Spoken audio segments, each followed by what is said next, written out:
సంపూర్ణ సమాధికరైన మా తండ్రి,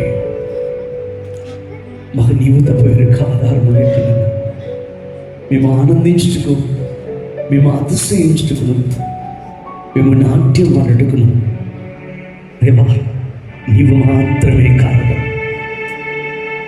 నీవు మాత్రమే తండ్రి. మాకు జ్ఞానాన్ని బట్టి ఉంటుందా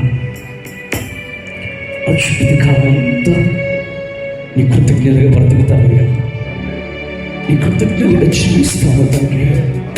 నువ్వు చేసిన ఈ ఉపకారంలో మరొక, నువ్వు చేసిన ఏ మేలును ఎన్నడూ విడవక దేవా, నీ బిడ్డలుగా నిన్ను వెంబడించు వారిగా నీకు కృతజ్ఞత కలిగి జీవిస్తా ఉన్నాను.